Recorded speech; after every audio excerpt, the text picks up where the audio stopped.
Getting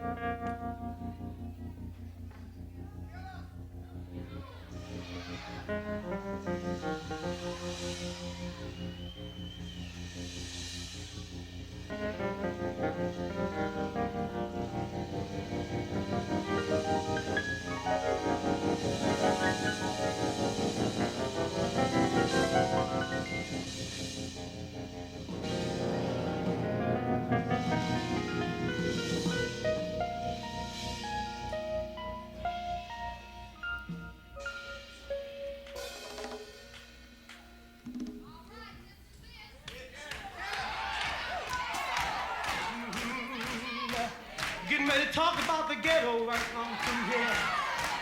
Yeah.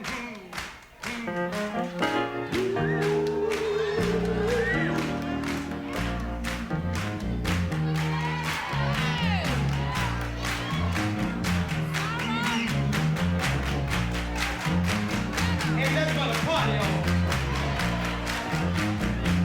Showing up now.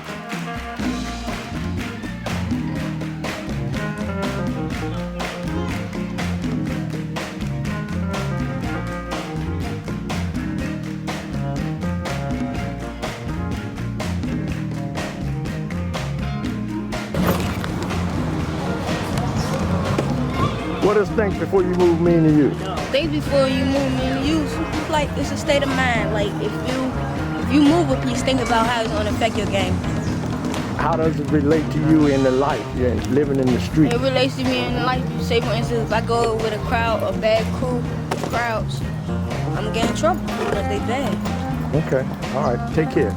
Okay, so What does think before you move mean to you? to me it means that every piece has a positive and a negative piece on, like what Newton said, everything has a reaction and an opposite and equal reaction. Okay. So how does it affect you in your life It in affects general? me in life actually in lots of ways. You have to think about what you say because you can hurt someone else's feelings. You have to use it in real life, like competition things, or like in a video game you have to think, like, is mining this, like is getting this, trying to get lava really worth it because I could actually die trying to get it. Okay. All right. And It's you, also young lady, what's your name? What's your name again? Jonas. Jonas. And you're the big sister. You're his big sister. I'm 1 minute older. 1 minute older. Okay. What does think before you move mean to you? Well, you always have to think before you move a piece, because otherwise that can affect your end game. You could probably be in check, or you could checkmate him Okay. What does it mean to you in life off the board? in life off the board. Well, when you're in school, you have to think about, chess helps me in math because it's the logic behind the Okay. game. Okay. So it helps you think logically in life. Thank you. Okay.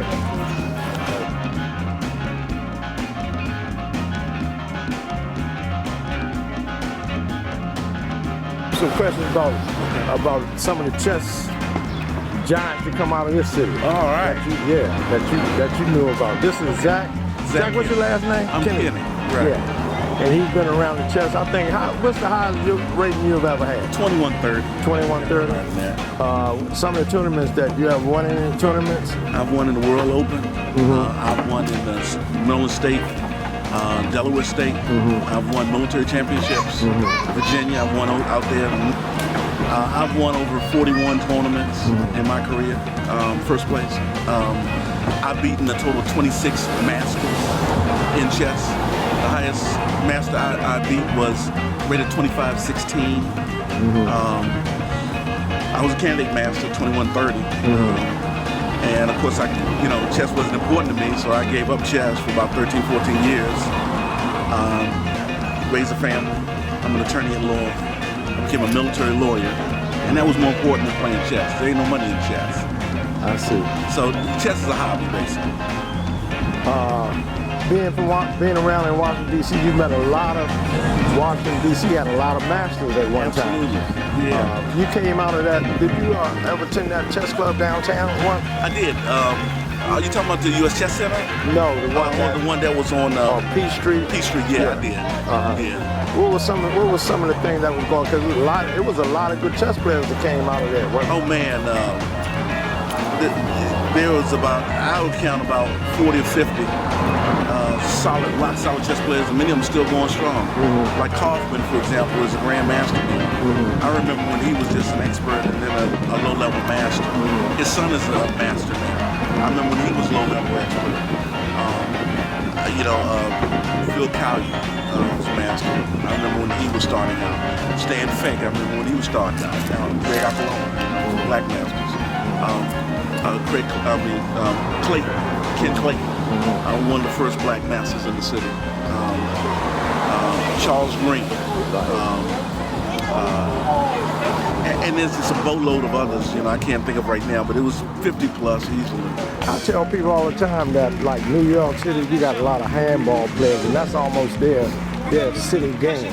That's correct. And people really don't know that chess is Washington, D.C.'s city game. Yes, it is. Because and this used to be the hub of black chess masters. It was. There were more black chess masters here, like, I count about 7 at one time. And this was back in the 60s, and this 70s? Is back in the 60s and 70s, yeah, absolutely. Yeah. I started playing chess in basically 69, 70. Kind of taught myself how to play reading a book called Chess Logically Move by Move by Irving Scherner, who focused on the games of the world chess champion Jose Capablanca. And from there, I just started getting books and just started working on my own. Because we didn't have masters and software at that time, especially in the black community. In fact, all the schools I went to, we didn't even have a chess club, let alone have masters come to the school or software to teach us how to play chess. So we learned on our own. And we were giving the masters, the people, all the training and the experience and the money in chess, headaches. We were destroying them, okay? What was DuPont Circle like back in those days? Back in those days, DuPont Circle was always packed. The majority of the players in the circle at the time were black players. There were white players in there. It was like a 60-40 split. 60% black, 40% white players coming to the circle. And the word just spread around the city that was a hub of chess. And even people from New York and Chicago and Los Angeles, Seattle, Dallas, when they were coming to DC and they wanted to play chess, they went to the circle. DuPont Circle, right there on Connecticut Avenue. You ever win any money there? I won a lot of money there. Yeah. A lot. Also, Lafayette Square used to be a place where chess players used to play at lunchtime. Okay. See, DuPont Circle was an evening location. It's now all day long. You can find players in the park at nighttime. I walked through there 2, 3 in the morning. I see mothers have been banging it out. Yeah. So I was like, what? Go home, get some rest, bro. But Lafayette Square, right across from the White House, used to be a center for chess around lunchtime, man. But all of that action's been sucked up by DuPont Circle. It's taking the oxygen out of Lafayette Square. So. Okay. Well, Zach, great talking with you, man. I know we're going to get back with you because you got a wealth of chess information. Absolutely. Be happy to spread that on, okay? Okay, thank you. All right.